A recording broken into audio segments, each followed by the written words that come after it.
Hello. We should be live. We should be live. Welcome, welcome. Um, so good of you to be here. First of all, I want to just say my heart and prayers out to Florida and every other place that's been affected by the weather lately. I read a paper a while back talking about these storms happening from solar flares, and you know, um, that my heart goes out to people, but it seems like things are moving along. I'm sure people that are around that can aid will do so, and I know in Canada we're having a lot of that right now. So thank you guys for showing up, and so blessed are we to be here together. It's a beautiful day. My energy today has been quite somber, maybe might be the word. Somber. There's a somber note in the air today, in my world anyway. And I wanted to. I had just an idea to try and offer just revelations that I've had as an empathic person, as a sensitive person. I don't seem like a sensitive person really in person. I don't get generally super emotional, other than like joyous and you know um I'm either joyous or just like deadpan kind of. So people don't necessarily notice that I'm sensitive that way to emotional states and things. Primarily for me, the sensitivity and emotion came from uh, an early adolescent experience. I was around 14 years old, and someone that I know really hurt themselves and then put themselves in a bathtub. And uh, I came into that situation with this they got really emotional and then went and did that to hurt themselves. And it was traumatic for me. Um, until that time, I hadn't really experienced anything like to that degree of, um, emotional states causing this type of thing. And so for me, that really rooted this understanding that, oh, when people get emotional, stuff can go really bad. It didn't make me terrified of all emotion or anything, but it did make me uh, cautious around it. Like this could go anywhere, right? That was always in the back of my mind. And any emotional states, like this could go anywhere. And so what ended up happening is me actually noticing in myself that I act out of emotion a lot. So I ended up shutting off my emotional centers, really wasn't feeling too much emotion and feeling very disconnected from the world. And this is what eventually spurred my awakening, was this shutting down, closing offness, I guess. So in my reawakening of the empathic capacity in myself, this is why I always talk about how when people are shut off, uh, you know, I think in many ways I appeared quite I was just mostly self-interested in just maintaining my comfort. And so I could be perceived as selfish in different ways. And in retrospect, I was acting selfishly in many ways without really realizing I was. To me, it seemed like it made sense. It wasn't like even really a thought of I'm going to put myself ahead of others. It was just more that I wasn't comfortable in my emotions. The only way I could figure out how to be comfortable was to move into more of the mind. And in the mind, it was just very logical to just do whatever the mind was telling me, more or less, right?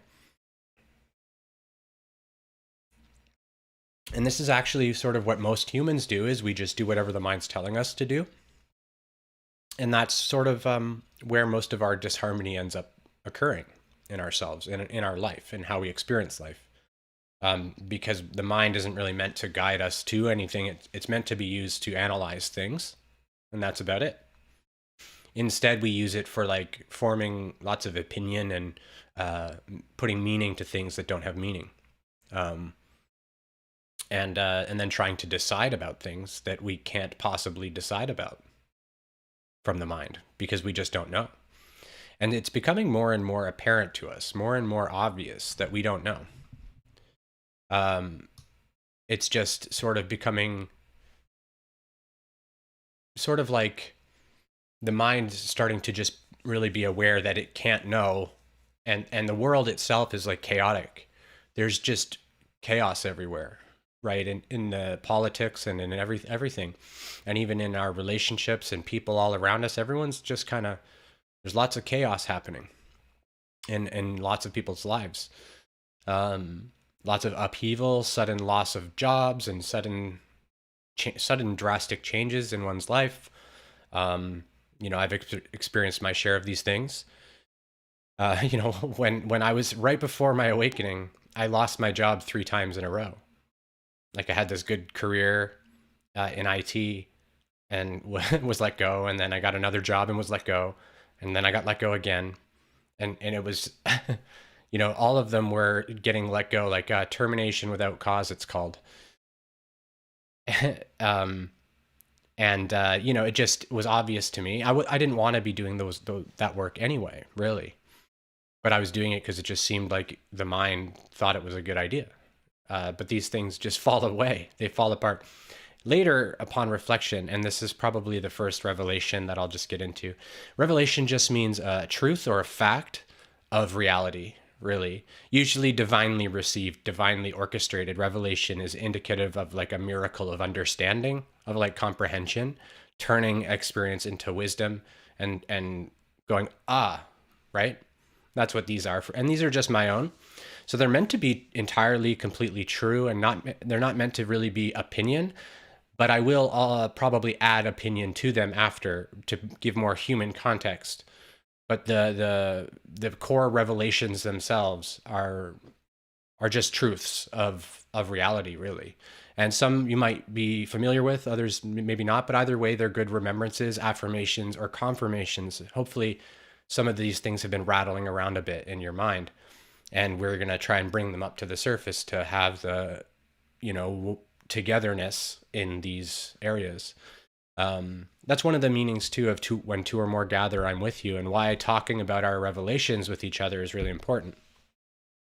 But I'll get into actually one of them is divine revelations, and talking about what those are and why these are not really good ideas to share with people. That's one of my revelations, is that revelations are not to be shared when they're particular types, which I'll get into. So the first one's it's okay to be selfish. And also, please add comments, chat, everything. Say hello. Let me know what you think of what we're talking about. If you have other questions, excuse me, heartburn. If you have other questions about anything that's coming out or arising, or questions as an empathic or sensitive person, just drop them in the chat, and then I'll get to them. I'll probably get through my list as much as I can, and then I'll jump in to do that as well. So the first one's it's okay to be selfish in a balanced way. It's okay to be selfish in a way where your selfishness is oriented towards your personal health and your longevity, or vitality, we could call it, your vital energy. It allows you to be more capable of serving others, to be first serving yourself, what you require to sustain yourself. So this can be in so many different forms, of course, but it's the same logic as, for example, in an airplane when they tell you to put the air mask on yourself first before trying to help someone around you. Because you have to sustain yourself to be able to help others, to be able to serve others. You have to do what you need. And so what do you need? So another way it might show up is if you're, for example, if you're a mother, it's really easy to just take on everyone's needs. And, I can really relate to this now as essentially I'm a stay-at-home dad right now.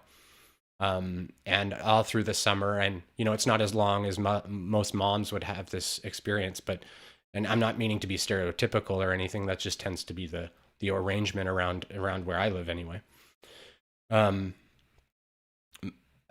We take on the burden of all the responsibility of every little kid's emotional state, and we're just kind of constantly on our toes with like what's going on. um, and what demands are being placed on us by these kids, and then also the different interests they might have, or in school stuff, or whatever it all is. This one has to go to the dentist, and then we have to get groceries, or whatever it all is. But there's just all these responsibilities, and they layer up and they get heavy on us, right?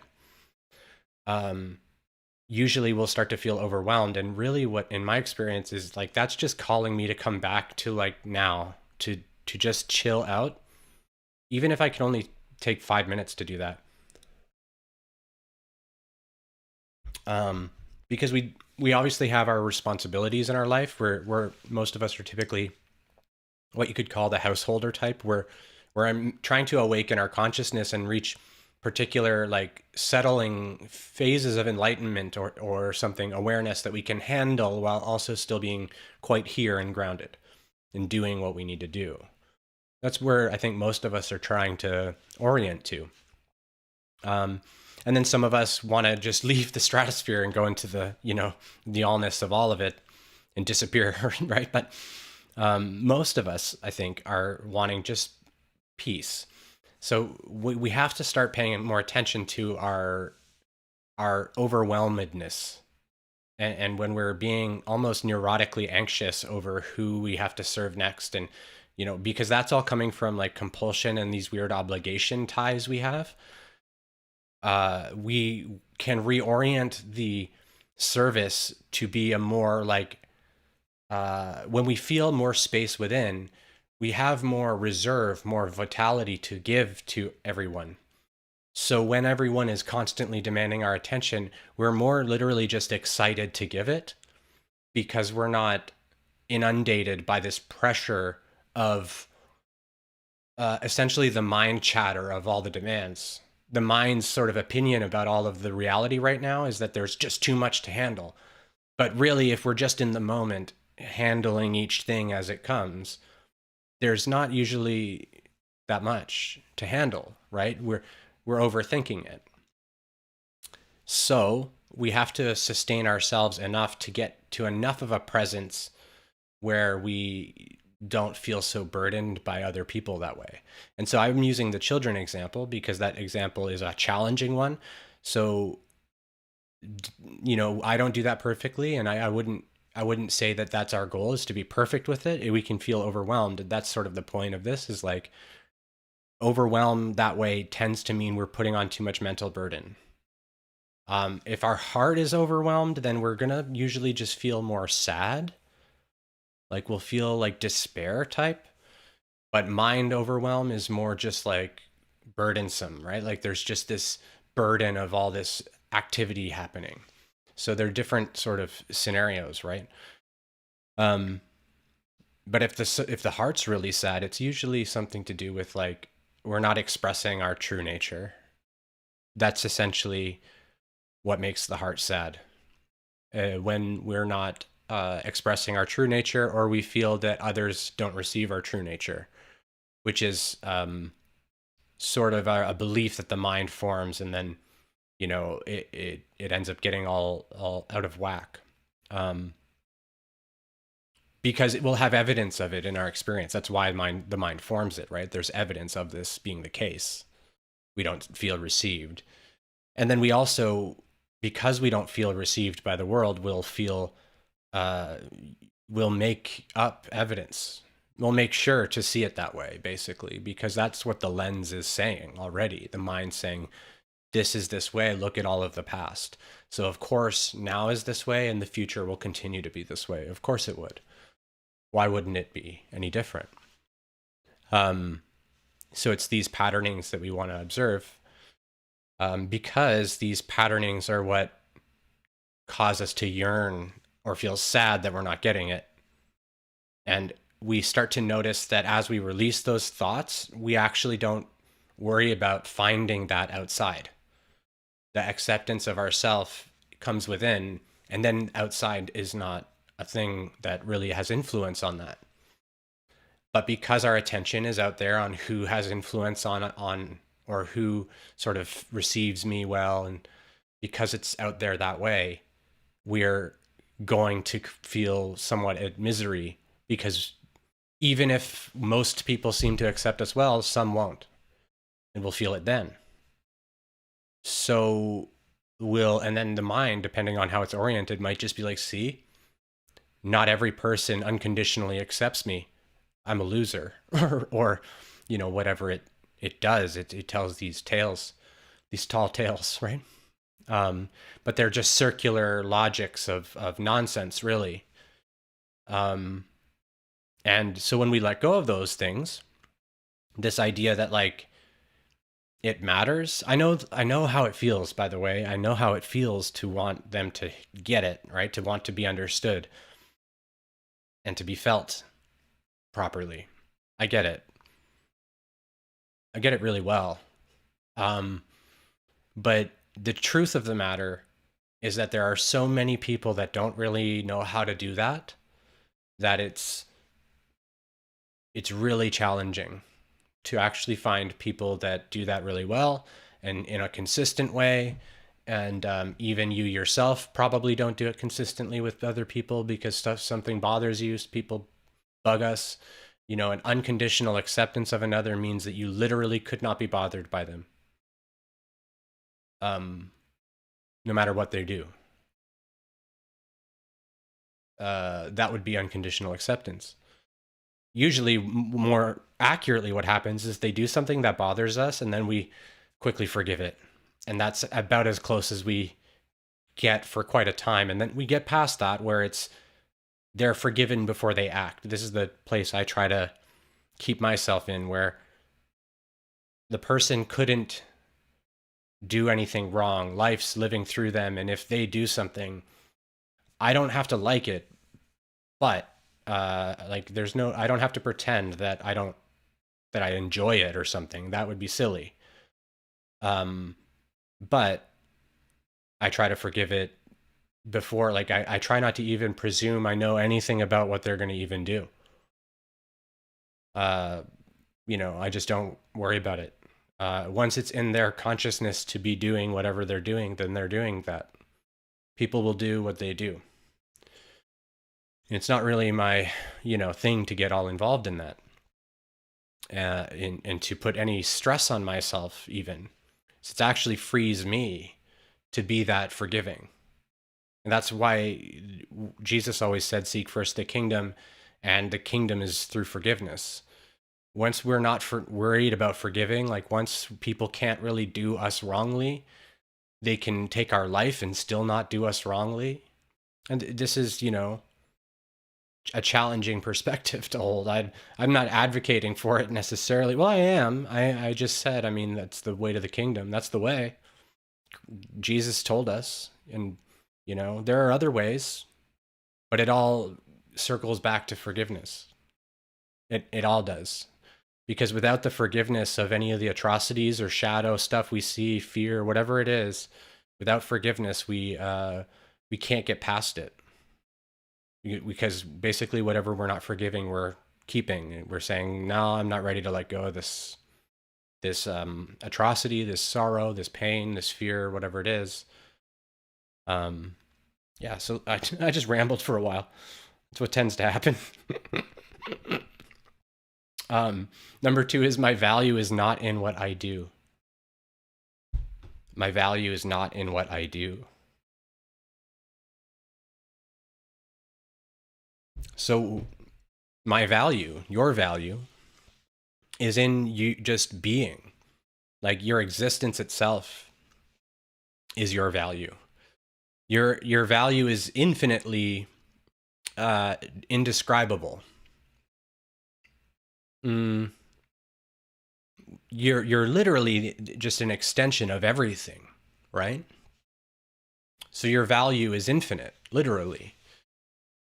As humans, we're just born into a place that just puts value on everything that isn't important. I might talk about this a little bit more, but everything that is of value is really all just about God, to be honest. It's about spirit, connection with source, because that is also what reflects out into others with your relationship with others and your relationship with yourself. and your relationship just with your reality in general is all a reflection of your relationship with God. And that might sound religious. It's not, it's just true. That's what it all is. And that can be really confronting because, like, for example, so my room is really, really messy. So what it indicates to me, and I'm aware of this trait of myself, is that my mind is jumbled and garbled. And so I don't tidy up because I'm like distracted in my mind. And then things sort of accumulate, and they accumulate in my mind as well. And that shows up in my reality, and it makes me sort of like a like an eccentric professor, sort of, with just papers and stuff everywhere, junk everywhere. Like, clearly the person just doesn't really worry about these things. A master, an absolute master, would have a pristine environment here and still handle all the same thoughts and things that I'm doing. Still do all this stuff. I'm just not there yet. I'm like this constant pondering thing that takes a real great joy in it. But the value isn't wrapped up in like, so I said it was all a reflection of God, but and our relationship with God. So I have this sort of chaotic, a little bit, relationship in some fashion with God and spirit and my mind and the cleanliness, or the patterned or symmetrical type of thinking. I've talked about before, but attention deficit, hyperactive type thought is something that I deal with, and I actually really like it. I've learned to see it as a superpower. It just helps me. But it also seems to cause some of this type of thing. I think when our thoughts get a little bit more multidimensional, it causes that. And then we have to learn to balance that. Or not. I mean, whatever, right? It's not that big a deal. My room's messy, right? Who cares? Like, that's part of it too. I don't care. That's a big part of it. And but I know that a master would just handle all of this, and it'd be much tidier. A master would have it tidy. Yeah. Everything would be sacred that way. It's not about the energy. It's not about that. It's just about mastery. A master is a master who is masterful at all. So there's no chaotic weirdness of any kind. And so maybe I'll get there one day. But if I do, I hope to one day be able to be like, yes, I can now say I'm a master. That'd be nice. But again, my value is not in that. That's just a fun side project for my soul. And that's just a fun little, side gig. My value is in my being, and yours is too. And when our value is there, and we already know that it's there, then we don't start to seek it outside and everything. We start to realize, I'm looking for my value in this relationship. I forgot. Because our patterns will still run. So we can know our values here, but the pattern still runs, and we don't necessarily notice that we're doing it.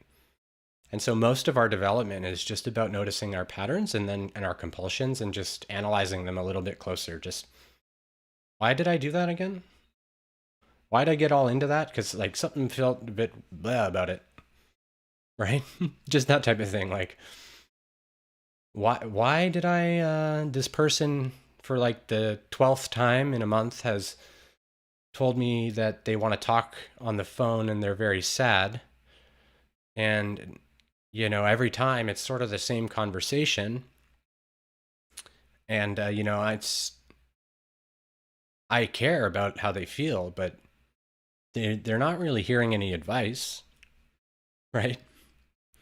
So, I'm not bringing value to them by doing what we're doing, I don't think. I think I'm just helping enable them to avoid things, and perhaps I'm even taking it on as mine. A lot of times empathic people, we take it all on. We let them like give it to us, and we hold it and we're like, oh, right? So we have to learn not to do that, but we also have to learn, like, sometimes we're enabling people in unhealthy ways. And, we're not all meant to be sort of therapists with everyone we know, right? Like, we can do our best and have compassion and try to help, but, like, I can't we just sometimes notice that I don't think I'm helping here. I don't really think that that what I'm doing is helping, and it's not my fault. I don't know what else to do here. What I always recommend is asking God for guidance, because we don't know the way. We don't know. So we're either just following the true heart pull to do the thing or say the thing or whatever, or we're asking for guidance because we're like confused about something. We're basically we're only really also asking for guidance when we're not sure what the heart is trying to do. That's the other thing.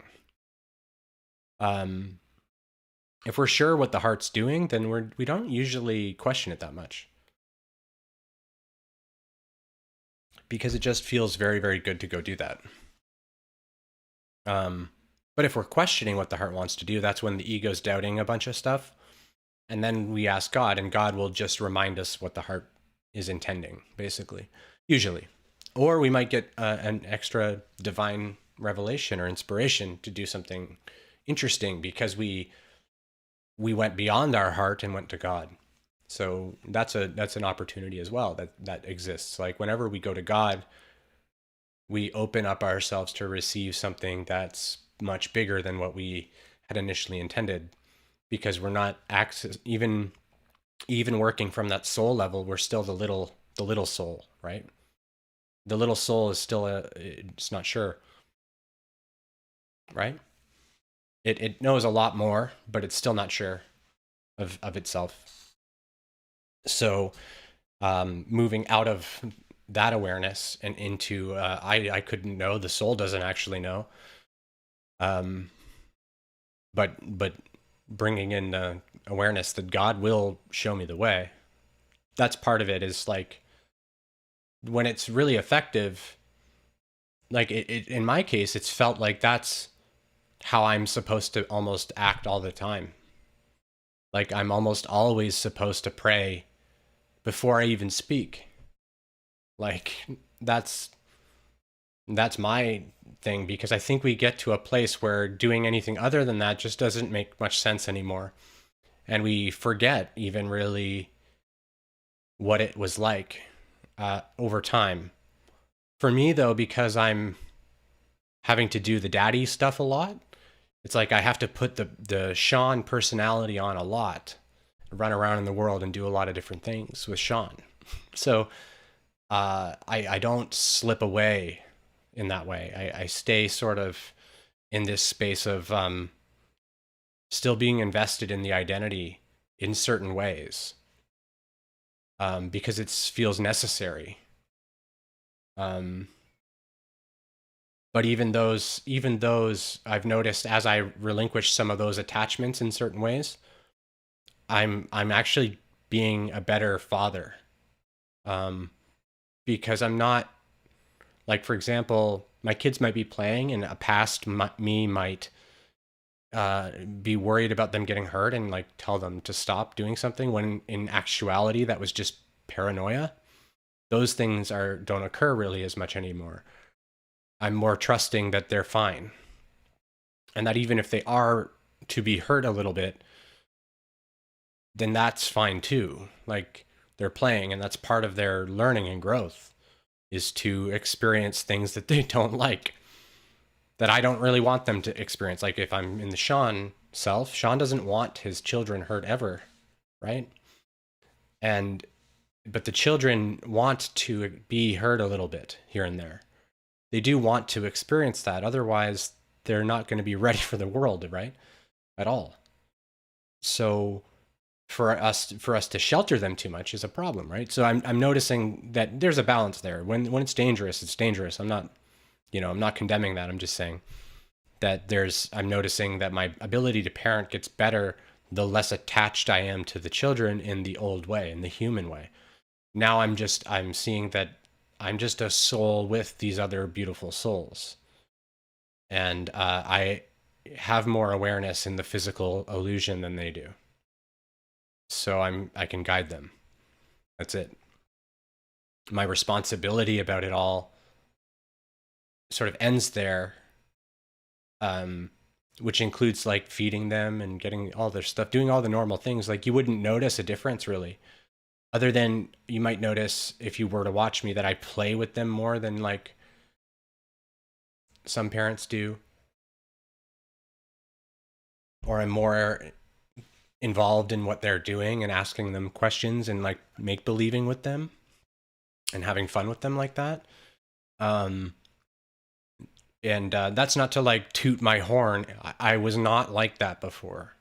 It's through these releasings of these beliefs that I'm like the disciplinarian and I have to be the authority. This is the masculine part of me that's like, oh, I have to like take ownership and command the house, right? So for me as a man to let go of all of that and just try to show up as like the mother, just pure mother, just love and awareness and support, holding space as much as possible. And I don't do it perfectly because, like I said, programming, right? But again, the value that we bring isn't in that. It's, you know, our value is inherent. Number three, I do not need to convince anyone of anything ever. This is a really good one. Because so much of our conflict in our relationships in life is because we want to convince someone of something. And if you just take a deep look at, for example, like, you know, maybe your partner thinks you did something or said something wrong to you, or thinks you said something wrong to them, like what you said was hurtful, but you know that it wasn't. You know that it wasn't hurtful, but they claim that you've attacked them in some way. You have this desire, this deep desire to like try to convince them that that's not the case, right? So of course we want to say to them something like, "That's not what I meant." I actually try to recommend we go the route of apologizing, even saying, "Oh, I'm sorry that that was your experience of like what I not laughing like then like I did. Don't laugh at it." But I'm sorry that that was your experience. Like, of course, that's not what I meant. All I was trying to say was blah blah blah, right? Or however we do that, but offering them some clarification, like they've misunderstood you, right? They've misunderstood you, and that's okay. And it's coming from their wounding, and all that's great. It's okay. It's fine. It's perfect. So we offer them a bridge, right? And we say, here, come, I'm safe. I'm not doing what you think. Whatever you think I'm doing, I'm not doing that. So let's just settle it down, right? And if they don't take that, then, you know, leave them. Jesus would say something like, shake off your shoes, shake the dust off your shoes and leave the village, is what he would tell his disciples, right? Just leave them to their fate, which is their decisions and their presumptions and things. We can do that all the time. Most of the things that we say to people, in fact, come from a weird place. If we really look at them, this is fun to look at. Like, why am I speaking? Like, why am I saying? Like, I think it's fun now. It's not as fun at first because it's like, wow, I'm kind of like talking a lot of shit, really, for reasons that are just, they're not great reasons. Like, think about what we say to people and why we're saying it, truly why. A lot of times we're saying, hey, somebody see me. Anyone? Do you see me? That's a lot of times what we're saying, right? Which is understandable, but it's also quite unhealthy, right? It's a bit of an unhealthy stance to want everyone to see us, right? But that's part of it. But a lot of it is driven from these compulsions to bring our like opinions into things and do stuff like that, and to convince people that our opinion of something is right. When it, and I'm actually going to talk about this in a minute, but an opinion is never right. It's never right. So no, your opinion's not right. It's just an opinion. But for some reason, we all get super, and I was like this too for a long time. I still sometimes get like this because I have an opinion. Like one time just recently, I got really upset. I said a quote by Buddha. I told someone that life is suffering. Buddha said that, and they don't understand the quote. And they just said, oh, that doesn't resonate. And no, thank you. Like, I was like, the denial of truth at that was just so like affronting to me. Like, whoa, this, no, the Buddha, this is the Buddha. The statement is true. But anyways, I'm not going to get into all that, but I want to convince them of my opinion, right? My opinion that what he said is true. Like, it's still what he said is still a distortion. It's still not exactly the truth of God, which can't really be described. But he's saying life is suffering. He's trying to indicate a particular message, right? He's trying to indicate that involvement in life, attachment to life, is suffering. When one is not attached to life, one becomes eternal and there is no more suffering. That's what he's talking about. But it really upset me, basically, that someone couldn't, like, not that they didn't agree, but like they just deny it sort of that way without trying to even understand it at all. That really got to me. And so, of course, like, that's silly, right? It's silly. What they believe or don't believe is entirely up to them.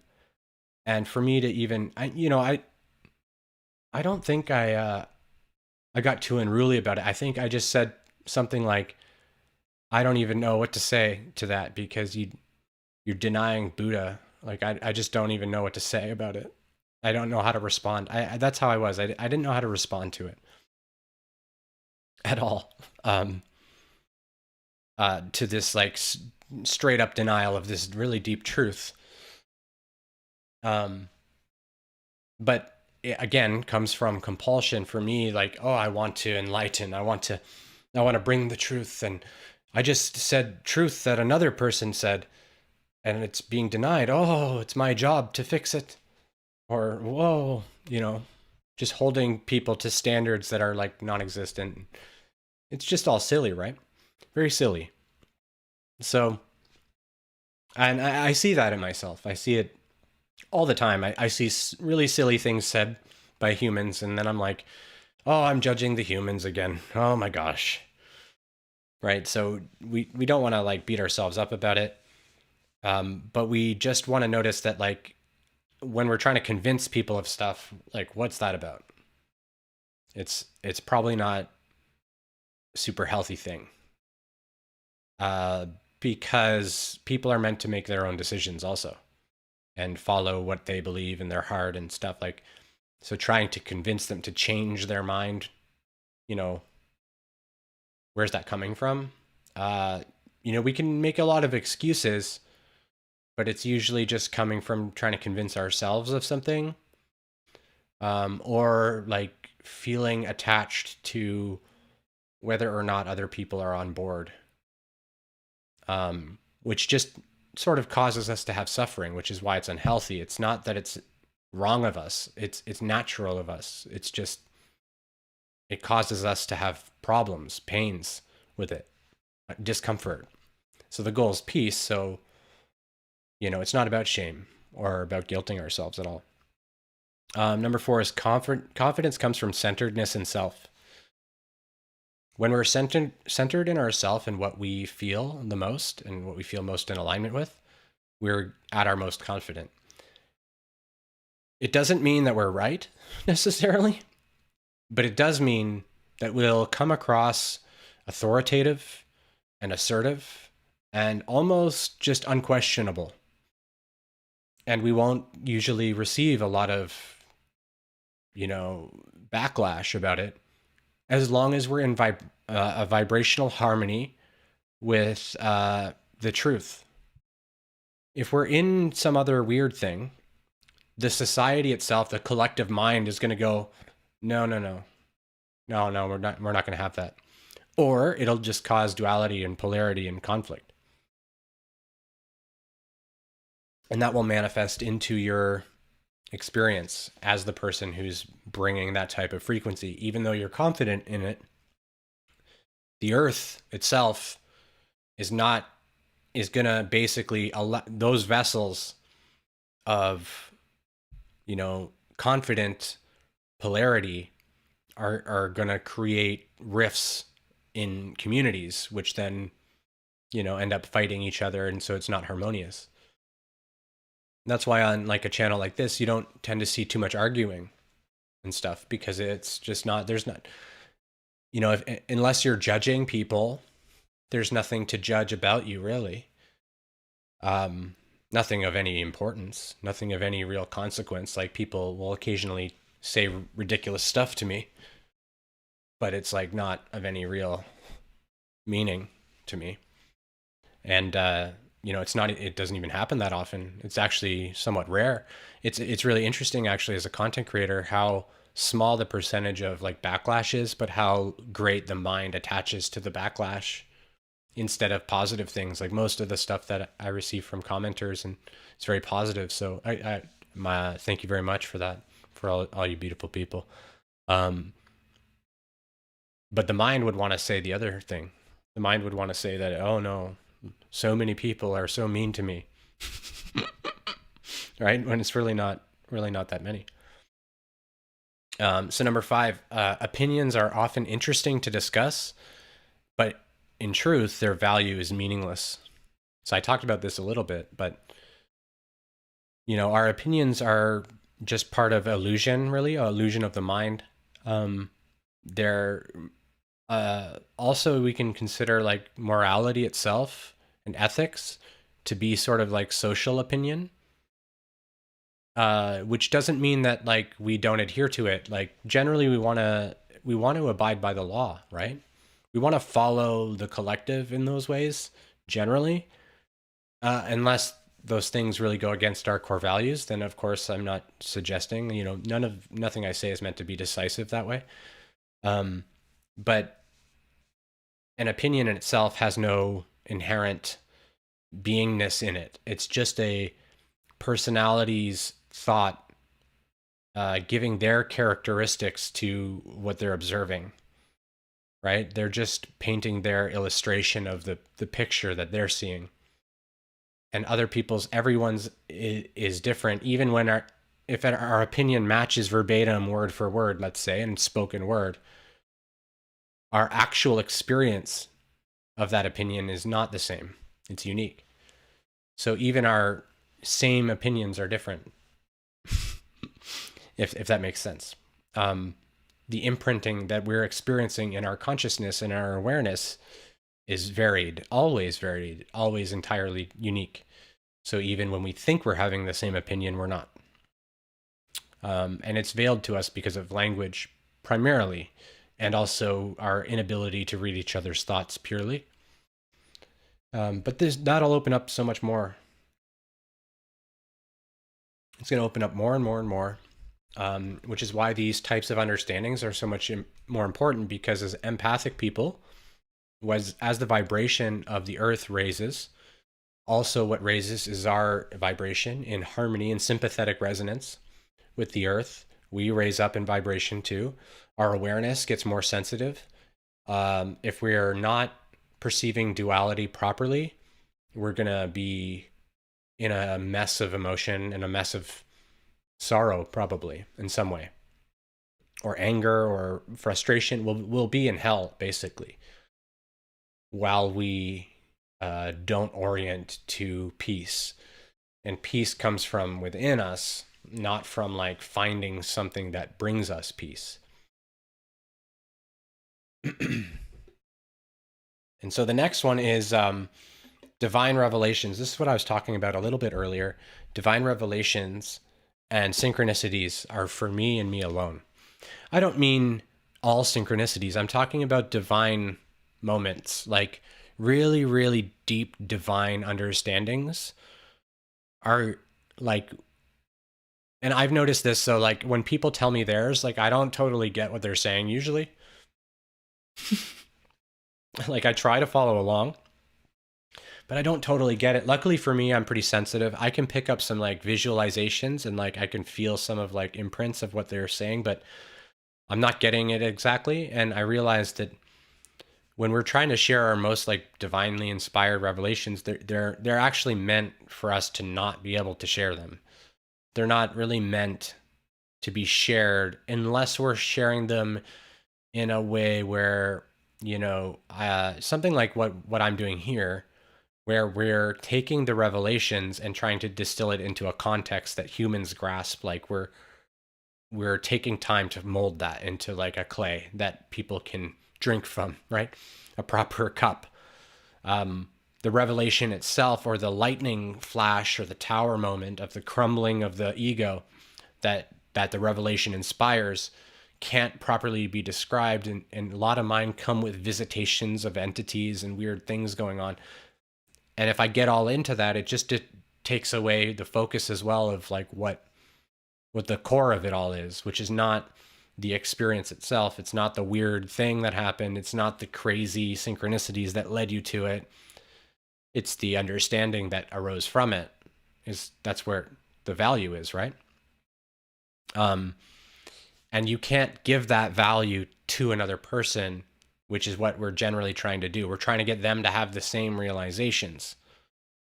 And we can't do that. It's not allowed, basically.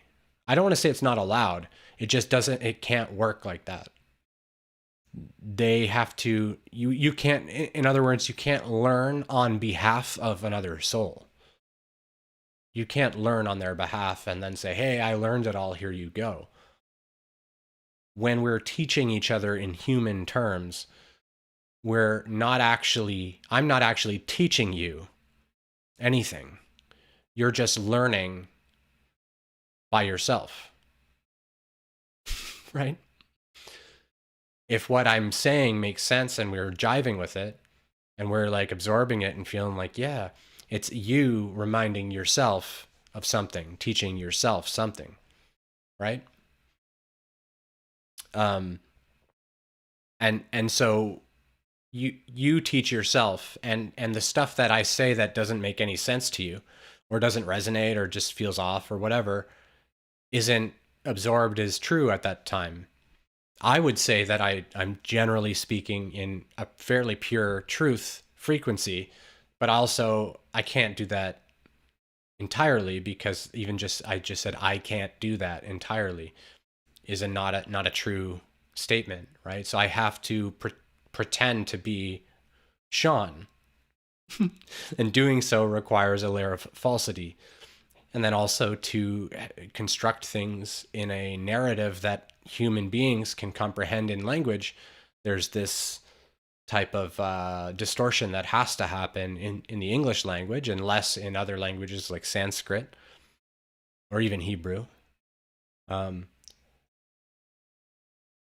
which I don't know those languages, but it is the truth of them. They're more harmonious. They're more truthful.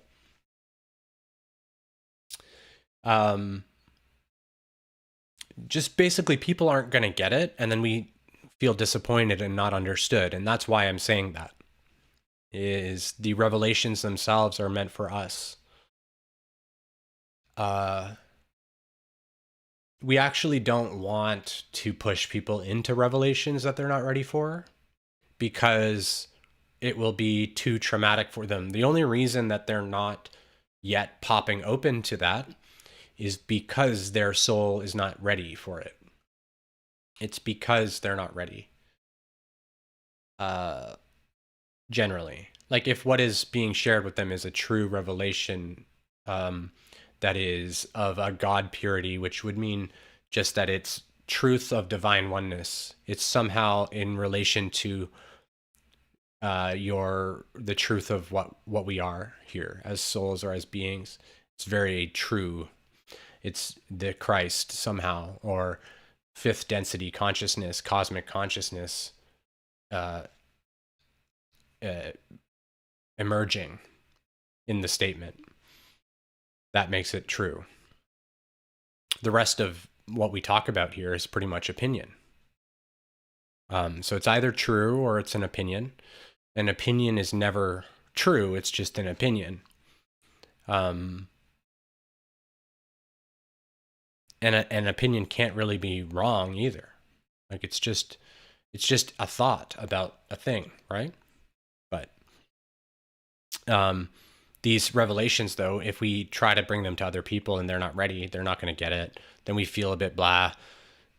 Part of that's just to show us that, like, it's okay. Like, no one has to get it. No one else has to get it. They don't have to get it. And I say this as someone who's hoping other people get it, right? I'm on here doing this. Total hypocrisy. Paradoxes everywhere. Duality. Right? The only way I can do this with a healthy way is to not care if people get it. So you can still talk about these things. You can still do whatever you want. You just don't be attached to whether or not people get it. And then you're going to be at peace as you do so. Number 7, and then maybe I'll check the comments, but number 7 is everything is about God. Everything. God is everything, and everything is God. So everything, thought, feeling, emotion, interaction is about God somehow. And this realization, like it can sound like religious and blah a bit, but just I invite you to consider that there is nothing else but the Creator. The infinite Creator is everything in everything. So everything that ever could be, ever is now, and it is the Creator. Even the moment itself is love and is the Creator. So everything that is ever observed is observed from love in truth. That's what's being seen. But while we're fragmented, we see other things too. And then we wake up from that and go, whoa, that was a wacky dream. There was like monsters. They were everywhere. Ah! Thank God I'm awake.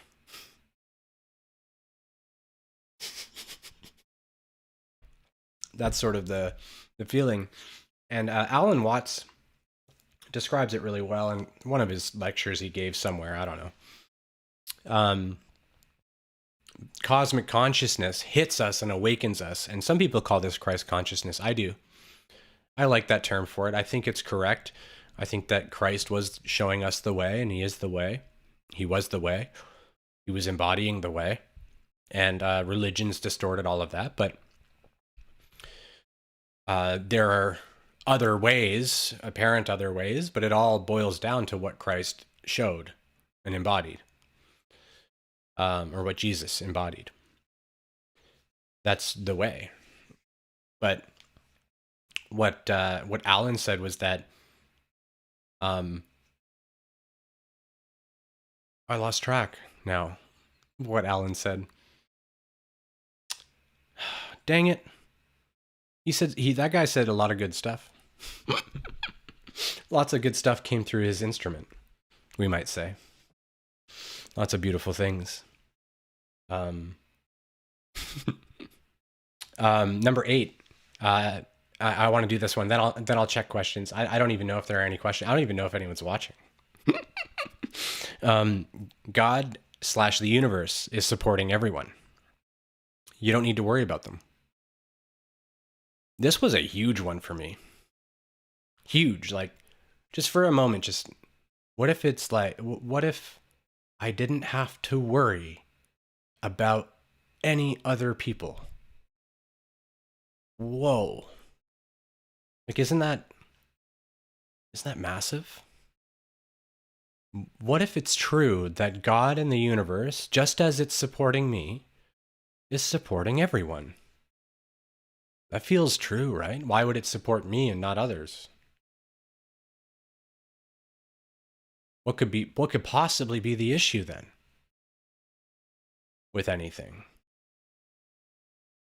It's God's doing the thing, so the soul has a plan, God has a plan, and it's all a mystery, really. And I was thinking about this today. Earlier, I was walking around around the streets, and I was thinking about how God works in mysterious ways, and I was laughing about how a lot of us can see religion saying that in various times. They go, "Oh, God works in mysterious ways," and how the ego resists that. Like, isn't that a convenient thing to say? Right? How convenient. Yeah. Okay. God knows everything, but just won't show us, right? Do these weird things, and God works in mysterious ways. But it's literally true. It's literally true. The works of God are mysterious until they become realized. And the awakened person sees what's gone on. There are many now, so many of my most traumatic things in my life, I can look back on and be like, wow, like every specific part of that was absolutely required for me to learn this, and this, and this. Like, if I didn't say this to them, if I chose a different word, this whole thing probably wouldn't have happened that way. Like, and I wouldn't necessarily have learned this. So the part of my mind that is like, well, you should have said that, you shouldn't have been mean, or no, it was important for me to be an asshole that moment. Like, I was hurt, and I was being an asshole. And it was important because I needed to learn not to be an asshole. But I needed to learn so many layers of things, right? So it was important for me to be an asshole in that moment. Luckily for me, like, my life, I haven't done that many really, really bad things. I've just been sort of like sometimes a little mean, a little harsh with people. I'm really grateful that I can't really think of any times I've really, really tried to hurt people in any real, true ways. I've wanted to, and certainly I've done hurtful things, but not usually intentionally like that. My hurtful actions in this world have mostly just been like, oh, I didn't really realize. Part of, for me anyway, just getting into nothing about the revelations, for me anyway, some of the things people got the most upset about, like, I didn't even know that anyone cared. Like, I was confused that people even cared about me. I was like, whoa, I didn't even know you were paying attention. Wow. This is strange. Like, and then I feel bad for being so ignorant, right? But, so the universe is supporting everyone, so we don't need to worry about them carrying their emotionality in our sympathy, which is sympathetic resonance. Like, we feel what they're feeling and we hold it. We need to be able to feel what they're feeling, but it's okay, and we don't hold it. Carrying it is not good for us. Like, it makes us drained. It makes us feel heavy. It makes us tired. It actually helps us die faster, in fact.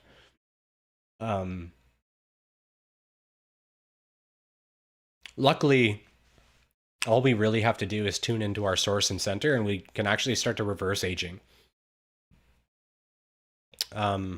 If we look at, like, even if we look at me in past videos, I got like older, younger, older. I've kind of went back and forth as the vibrations shifted, and I've gone through different periods in time where I just feel decrepit and old, and I appear more old, or I get chubbier, or I, like as I'm going through phases, we can see them. That's one of the reasons that I've left all of the older YouTube videos up, is like, isn't the whole thing kind of amazing? Like, not about myself, but just, I was sort of told every time that I keep thinking like, oh, I should delete my video game content, or I should go back to some of my content where I was in more separate states, or I was more hyped up on energy. I couldn't even, some of my older videos, I'm like, I'm all over the place. I'm like, right? Because I don't even know how to handle the frequency. And I leave them all because to me, it's just adorable to watch this transmutation happen. It's just adorable. I can't even explain it all. But carrying others' emotionality doesn't help us. Number 9, people in your life are trained by you in how to act with you. So people in your life are trained by you in how to act with you. This doesn't so much apply when we're children. When we're children, people do what they want. And we tend to just react to the environment. We try to survive it. Kind of, right? Like the world's kind of hellish in separation. So like we have a lot of challenging experiences. Even if we're not directly abused as children, we still feel ostracized, alienated, bullied, hurt. We still feel all of that stuff because the human race is backwards. And we're awakening. It's, that's what we're doing. Just think about how many people even tune in. Like, I think this channel has like 2.5 million views or something. It's bananas. A couple of the videos are like 80 or 100,000 or something, like, of these types of concepts. And that's just this channel. Like, the world is interested in awakening itself, clearly. So it's wonderful. But so as adults, people in our lives are trained by how we respond. So if we're responding like, for example, if somebody is treating us poorly and we're like just forgiving it really easily and just allowing it and not really bringing it up, but they're clearly being out of line, and we never bring that up, never suggest that perhaps they need to chill out on some of the rudeness or projecting blame, or, this is something for me that I've had to work on, like, because I'm so forgiving that, like, what they're projecting at me, like, I don't really care that much. It doesn't really bother me that much, but now I've started to realize I have to tell them that it's just not acceptable. I'm not going to hear it anymore. If that's how you want to talk to me, that's cool. You're welcome to think and feel however you feel. I'm just not going to like listen or be around to hear it. So like you can do that on your own, right? But it's sort of reclaiming our power a little bit. Not to be like mean to people, but just if they're projecting a whole bunch of shit on us that isn't real, and compassionate listening and holding space doesn't really end it. Like they just keep, and they're putting it on you. If you did something wrong to justify this or not, right? What your intentions were, so whatever they're thinking isn't super important. And if you keep allowing them to behave that way, they'll just keep doing it. When I say allowing them to behave, it sounds sort of like we're making rules. It's not even like that. We don't make rules. We just sort of say, hey, so I'm not, my recommendation would just be to say something like,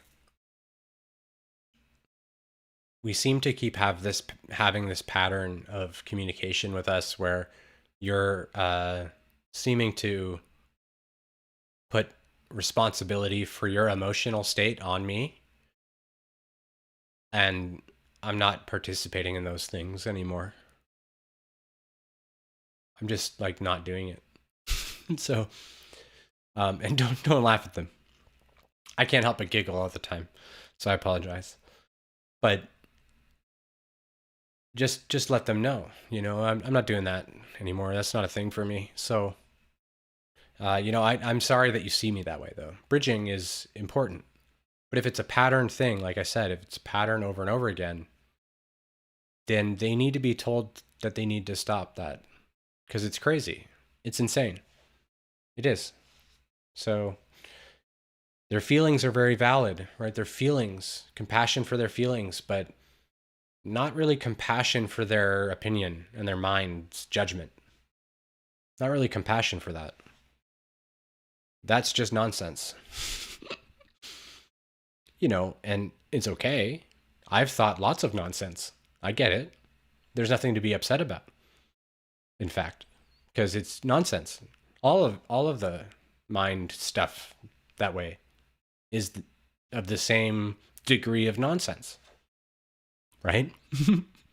So it's okay, but it's still nonsense.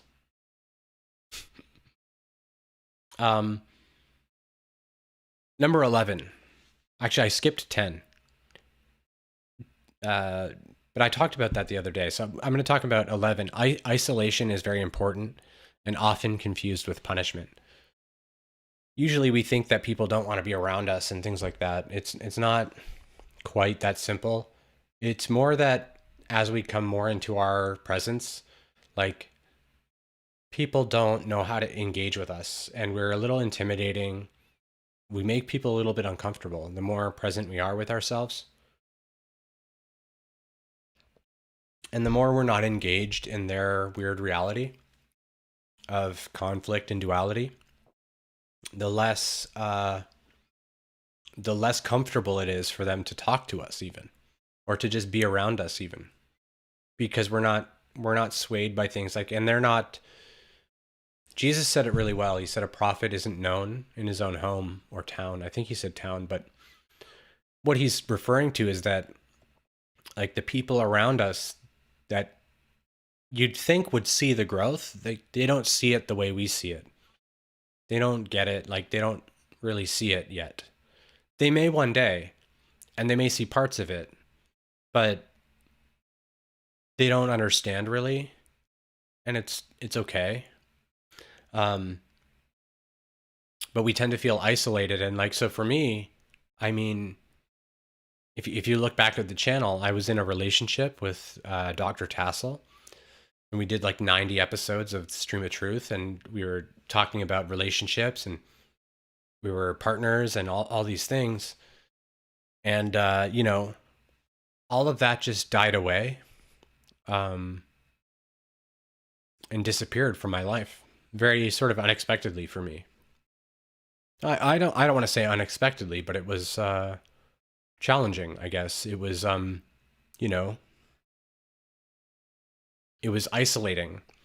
And so the thought starts to be like, what did I do wrong to cause all of this? Like, this is all my fault. I must not have been good enough for her, or I must not have been whatever. But that stuff isn't true. Really what happened, right, is that life wasn't going that way anymore. And that's it.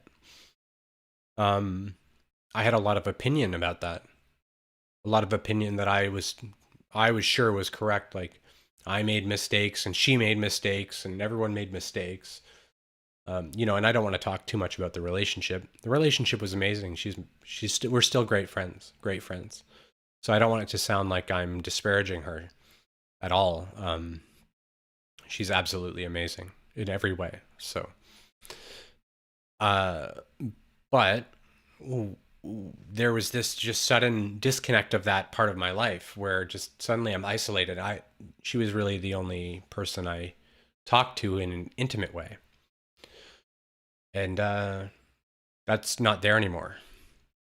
So it forced me to realize that I was investing in, like it started to become really important for me that she understood me and things like that. And that wasn't healthy for me. And so it was life showing me it helped me to see that I was being unhealthy again with just where I'm putting my my energy. Not that putting my energy in the relationship was an issue, of course, but in getting absorbed in what other people are all thinking about me and feeling, and getting all sucked back into the emotional states. Essentially, I went through a phase of like open the heart, feel it all, and then like naive compassion, like, oh my God, I have to help everything all the time. And I take it all on as mine. And as I stopped doing that, everything just fell apart. So yeah, so it's wonderful. So I'm gonna see what chat we have. Oh, amazing. We got a bunch of people. Connor, Chris McLean. Are those apples? I love those. Hi, Debbie. Hi, I hope everything's going well in Florida. Aloha, Joe. Angelic Sunflame, hello. And Tony's got popcorn and dynamite. 1111. Do any of you guys have anything to add to anything that I've said? Any interesting things coming up? What are you guys struggling with anything, or is there anything really cool going on? It's kind of more fun. Thank you for watching, by the way. Hello, Stephanie. Hello. Nice to see you. Thank you guys for letting me ramble for like an hour and a bit without looking at the chat. I'm so self-indulgent.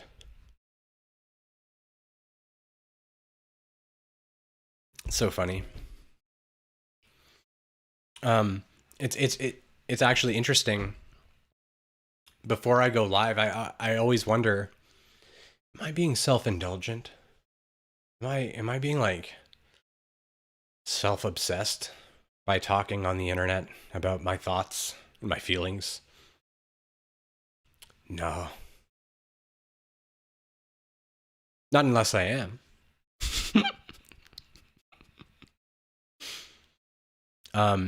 So I think that if nobody has any questions or not or anything like that, then that'll be a good time to end. I think it's it's over an hour now. So you guys have already wandered and waded through a lot of listening to me be self-indulgent. So I appreciate you. Thank you so much for hearing me speak out of my mouth hole. You're all beautiful. Thank you so much. Take care, everyone.